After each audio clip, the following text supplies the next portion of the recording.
Olá, a partir de agora você é nosso convidado a acompanhar uma conversa com o senador Fernando Collor. Ele que é líder do bloco União Força aqui no Senado Federal e que apresentou propostas, conforme pedido do presidente Renan Calheiros, propostas de projetos que ajudem o Brasil a superar a grave crise que enfrenta atualmente. Um dos destaques das propostas apresentadas pelo líder do grupo é justamente a mudança do sistema presidencialista para parlamentarista.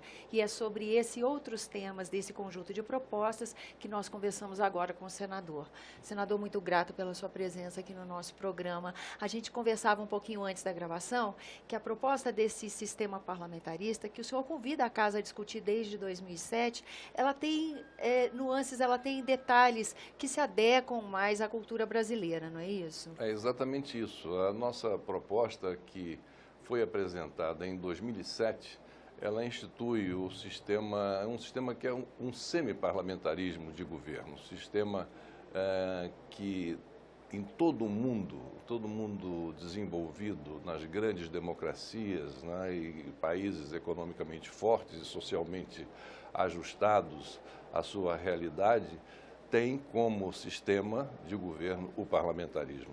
E é isso que eu gostaria de propor à discussão e venho fazendo isso desde 2007. Infelizmente, não tive chance de levar esse tema a debate.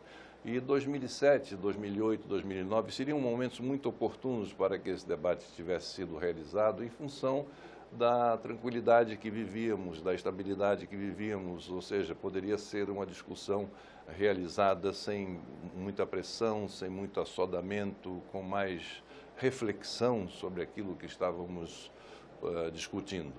Infelizmente, esses temas sempre são relembrados, como dos remédios para as crises que nós estamos vivendo. Como é o caso de hoje, o Brasil passa por momentos difíceis e o tema parlamentarismo volta à voga.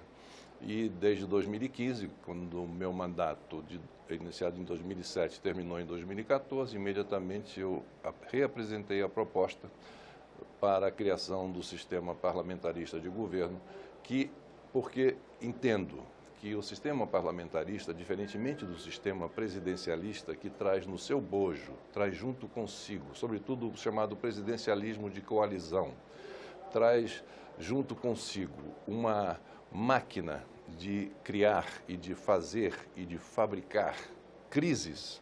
O parlamentarismo traz uma máquina de evitar crises, de amortecer crises, de evitar que crises que eventualmente aconteçam, elas sejam diminuídas no seu impacto junto ao país e junto à sociedade de uma forma enorme. E por isso é que proponho novamente que essa discussão seja feita no momento em que o Brasil precisa tanto de encontrar saídas para a crise que estamos vivendo. Bom, a partir dessa resposta eu faço duas perguntas. Por que ele evita crises, esse sistema, e o que mudaria nas relações entre o Executivo e o Legislativo? Que uma vez nós conversamos sobre esse assunto aqui no Argumento, e o senhor falou uma coisa muito interessante. O poder que tem mais aceitação da sociedade é o Judiciário, que não tem membros eleitos. O Congresso, por sua vez, que deveria representar a sociedade, é o que gera maior rejeição dos eleitores. O que é que acontece nessa relação entre os poderes no presidencialismo que no parlamentarismo é evitado? O que muda no funcionamento do Congresso? No parlamentarismo, no sistema presidencialista, melhor dizendo, nós, aqui pela nossa cultura, pela nossa formação cultural, pela nossa história, o sistema presidencialista, ele sempre foi no Brasil, o presidencialismo sempre foi o chefe do executivo no presidencialismo, sempre foi o chefe do poder hegemônico, mais forte. O poder legislativo, que é formado pela Câmara e pelo Senado no plano federal, é um poder que, embora seja o mais representativo de todos os três poderes em termos de representação popular, não é? É aquele que é mais atacado e é que é mais exigido e, em geral, o mais mal avaliado. E o Poder Judiciário, que não é eleito pelo povo, portanto, tem a sua representatividade, mas não a representatividade popular, como tem o Legislativo e o Executivo, na figura de uma única pessoa, que é o presidente eleito. Ele é sempre, costumeiramente, visto como o poder melhor avaliado, o poder que mais a população indica como seu preferido. No sistema parlamentarista, isso deixa de existir, porque quem governa o país serão aqueles representantes que a população escolhe. O pessoal diz assim, não, no parlamentarismo quem elege, quem vai governar o país serão os deputados e os senadores. Vocês concordam com isso? Então o pessoal em geral diz assim, não, nós queremos um presidente.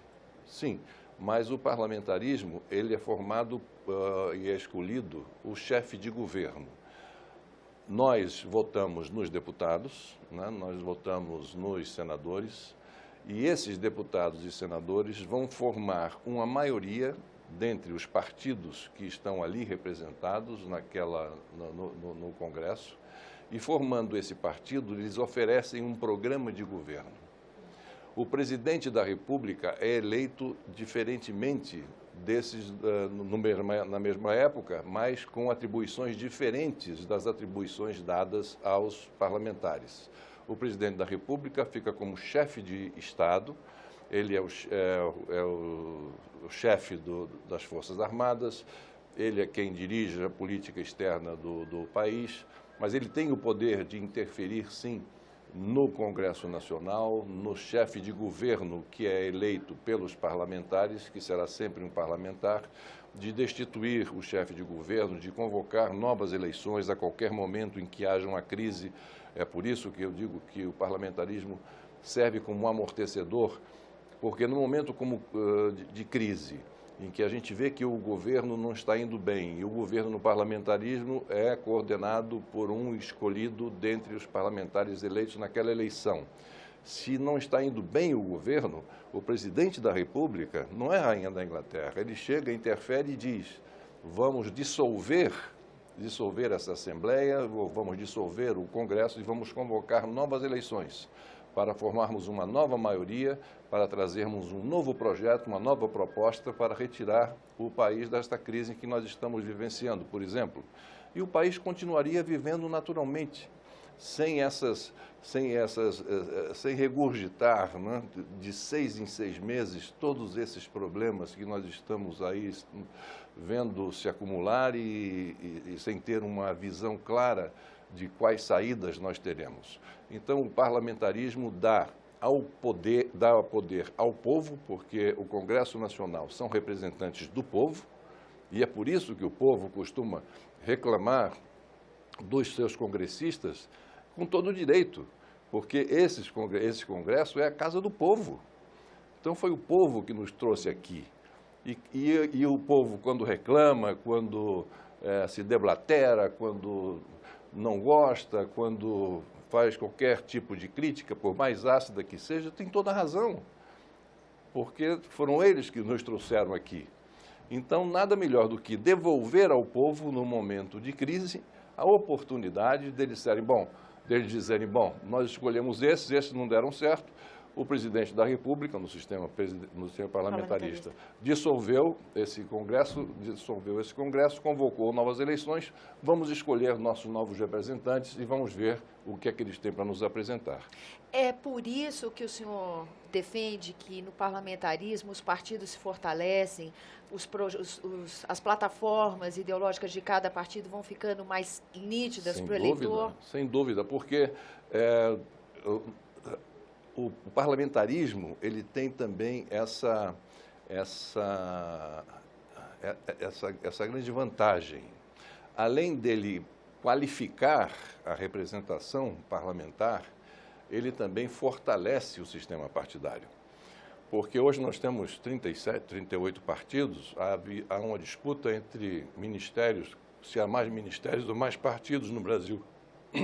Mas eu acho que até hoje há uma pequena vantagem, que é uma desvantagem na realidade, mas uma vantagem numérica e uma desvantagem institucional a favor dos partidos. Temos 37 36 partidos, se não me engano. E, naturalmente, com o parlamentarismo, a tendência é que, numa eleição, esse número de partidos vá diminuindo. E os partidos,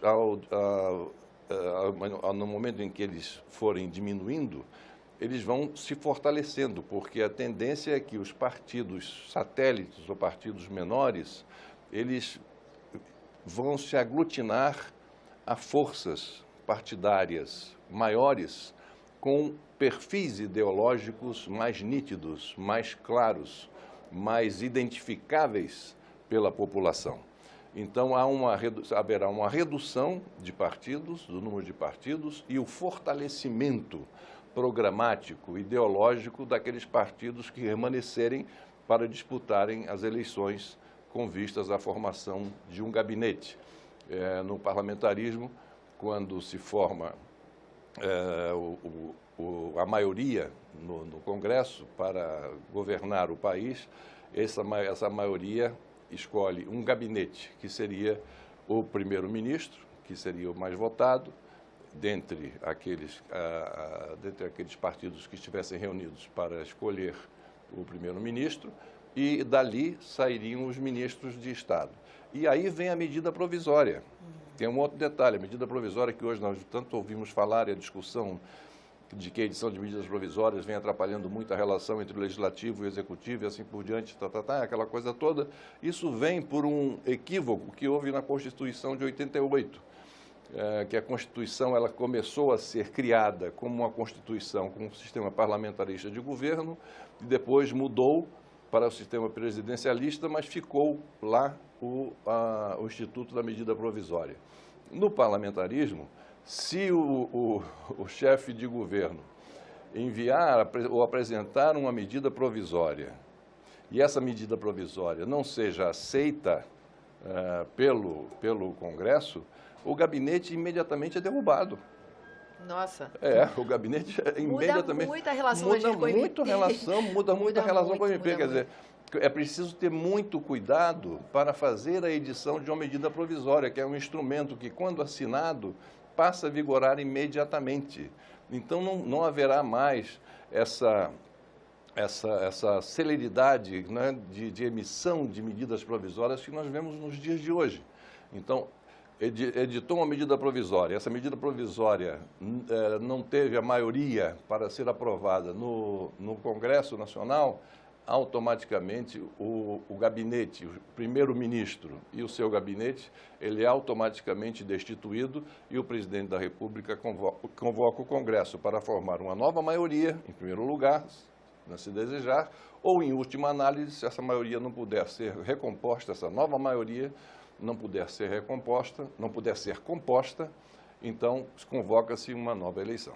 Agora, senador, esse não é, só para terminar o parlamentarismo aqui, essa proposta que o senhor já vem convidando a casa a discutir desde 2007. Tudo bem, nós estamos num momento de crise, não seria o momento ideal, mas, por outro lado, favorece que esse debate pelo menos aflore, que a casa faça o debate. O senhor está esperançoso pelo menos disso? Bom, esse ponto ele está incluído dentre as propostas que o Bloco União e Força encaminhou, entregou nas mãos do senhor presidente do Senado e do Congresso Nacional, o senador Renan Calheiros, como propostas consideradas pelo Bloco como prioritárias para serem analisadas e deliberadas pelo Senado Federal nesses meses agora de março, abril, maio, junho e depois no mês de novembro, depois das eleições. Isso que eu apresentei agora, o Bloco União e Força apresentou agora, são 12 propostas no total, atende a uma solicitação feita por Sua Excelência, o senhor presidente do Senado, senador Renan Calheiros, numa reunião que teve com líderes 2 semanas atrás, em que pediu para que cada bloco, cada partido maior, oferecesse essas contribuições para que pudesse ser formatada uma pauta de votações prioritárias para esses meses de ação legislativa, de trabalho legislativo. E o Bloco União e Força, uma das propostas apresentadas foi exatamente essa, na questão da instituição do sistema parlamentarista. Por isso que eu acredito que, embora estejamos num momento de muita indefinição, de muito incômodo, mas que se inicia a discutir de alguma forma esse tema para nós podermos aclarar melhor as consciências daqueles que ainda não têm uma noção exata do que significa essa mudança de sistema de governo e o que ela traz de bom para o Brasil, do ponto de vista institucional e do ponto de vista da governabilidade, porque assim nós teríamos melhores condições de mais para frente um pouco, talvez, decidirmos sobre isso. Senador, nosso tempo está esgotado, mas antes da gente gravar, o senhor chamou a atenção também para uma outra sugestão que o Bloco faz, que projeto de 2013, que se já tivesse sido aprovado, evitaria que passássemos pelas pedaladas fiscais, não é isso? Bom, uma outra proposta que o Bloco União e Força apresenta, dentre as 12, é a respeito do Conselho de Gestão Fiscal. O que é o Conselho de Gestão Fiscal? Quando foi votada a Lei de Responsabilidade Fiscal, lá atrás, a lei diz que fica criado o Conselho de Gestão Fiscal, que é exatamente o conselho que, caso tivesse já sido criado, teria impedido as chamadas pedaladas fiscais que tantas agruras trouxe ao governo e tantas dificuldades trouxe para a relação da base do governo com o Palácio do Planalto. Então, se esse Conselho de Gestão Fiscal já estivesse sido composto ou regulamentado, não é? Nós não teríamos tido a oportunidade ou o desprazer de assistir às chamadas pedaladas fiscais. Esse é um outro projeto também de minha autoria que foi apresentado já há vários anos atrás e que adormece nas gavetas de algumas das comissões e, como faz parte dessa relação que nós entregamos ao senador presidente da Casa, nós torcemos para que ele inclua esse tema também como pauta prioritária para a deliberação do plenário do Senado Federal nesses meses que estão por vir. Senador, muito grata pela sua presença aqui no nosso programa. Encerro agradecendo a você também pela atenção. Lembrando que você é nosso convidado a fazer sugestões e críticas ao trabalho da TV Senado pelo 0800 61 2211, que é uma ligação gratuita. E quando você quiser rever esse ou outro dos nossos programas, senado.leg.br/TV. Até a próxima.